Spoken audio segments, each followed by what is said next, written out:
Peace and assalamu alaikum, everybody. I hope you can see me through these sunbeams. I'm on my way to class, alhamdulillah. I'm not sure where I put videos when I'm talking on this channel or the other, on the Beyond Clouds channel. But,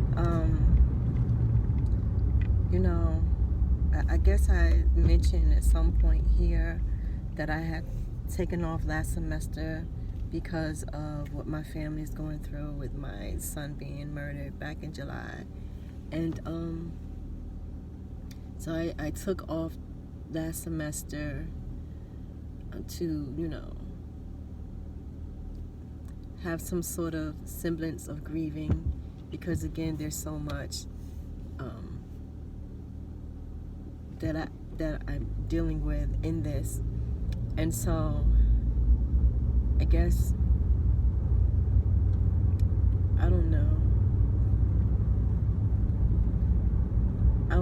what grief looks like, or it's supposed to look like, but I think I'm not really grieving appropriately because I am trying to pursue justice for him, which is extremely difficult because I don't know if any of you are on the Beyond Clouds YouTube page. If not, please do go there and subscribe. I guess I'll put a link in the description bar. Yeah, so if you go there, or if you go to the TikTok, Beyond Clouds TikTok, it's Beyond_Clouds 7_3. You'll know what's going on more in depth than I have even time to say right now in this video. Not that I don't even feel like delving into that. It's just extremely draining.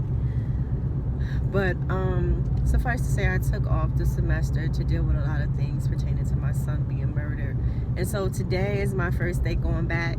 And I talk about grief of it all because many people are going through grief, certainly from having children killed in this society. And I talk about it because I think it's important to talk about it, but I also talk about it because it was politically driven. And as I know I've said in other videos, we're Afro-Native, and my son was very active politically as, a water, land, and human rights activist. But it was natives, people from his tribe, who were in his circle who actually murdered him. And for political gain, it was a coup, so far as I can tell. And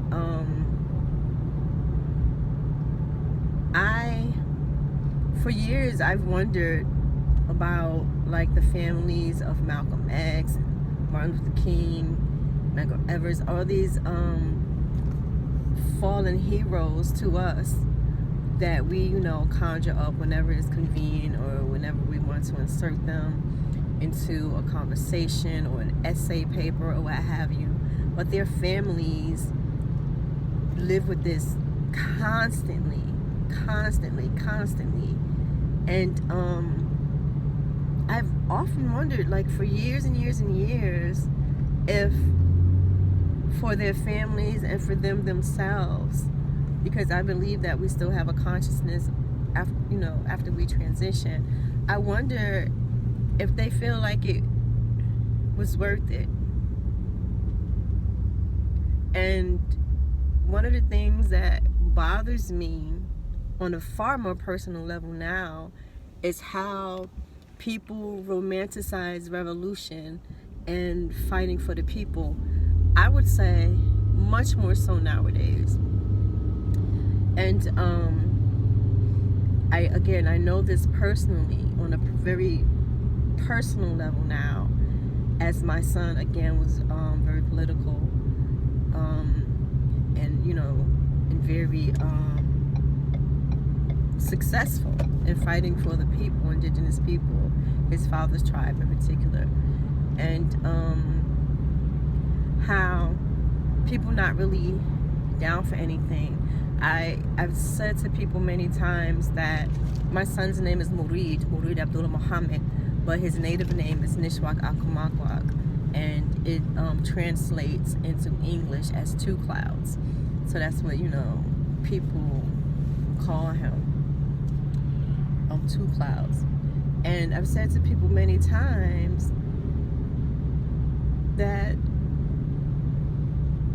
my son is really not much more than a brand to them. People are in love with the brand. Like, it reminds me of this quote from the Last Poets in their poem Niggas Are Scared of Revolution, where they said, you know, people love to hear Malcolm rap, but they didn't love Malcolm. Yo, that's how I feel about my son. They, you know, and the amount of people who seem to believe that they were like top on his list is like overwhelming. Because people, you know, my son was very charismatic and all that. He was very respectful of other people, their thoughts, their ideas. You know, he may not have believed in things that they did, but he respected their right to have their beliefs and whatever, their lifestyles, whatever the case is. And it just wasn't important to him. It's like, it's a waste of time arguing with the mommy. So, okay, that's what you believe. And so, what I've noticed is that people try to have some sort of ownership with him, and you know, want to, you know, plaster his face on things, all this sort of stuff. And I don't know, it like aggravates me, frustrates me, angers me, exhausts me. And so sometimes I make videos from the cemetery and things of that nature, because for me it is important that people understand this is real. This is real. My son may have been some, like, you know, oh, two clouds, he was such a great guy, and then you go on with your life. But for us, it's a constant.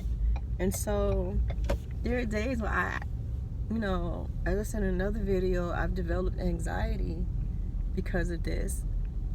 And there are days like this morning where I literally wake up out of my sleep and I have like this overwhelming sense, like anxiousness. And so I don't know, today I think might be a hard day for me, which is not good because it's my first day of class. I need to focus. But thankfully I'm familiar with this professor because I had her the last semester that I was here in school. And it's gonna be a good class, I think. And so, and it's only an hour. It's 8:10 in the morning, so it's only an hour. And then my next class today won't be until 4:15 or something like that. So I'm sure I can get through it, and I think she knows the situation, so hopefully she'll be sensitive and don't be asking me all these questions, because unless she want me scaring the youngsters in the class by crying and carrying on, she gonna leave me alone today. But anyway, let me get out of here. I just wanted to drop a video because I haven't been around. Yep. So hope y'all have a good day. Peace.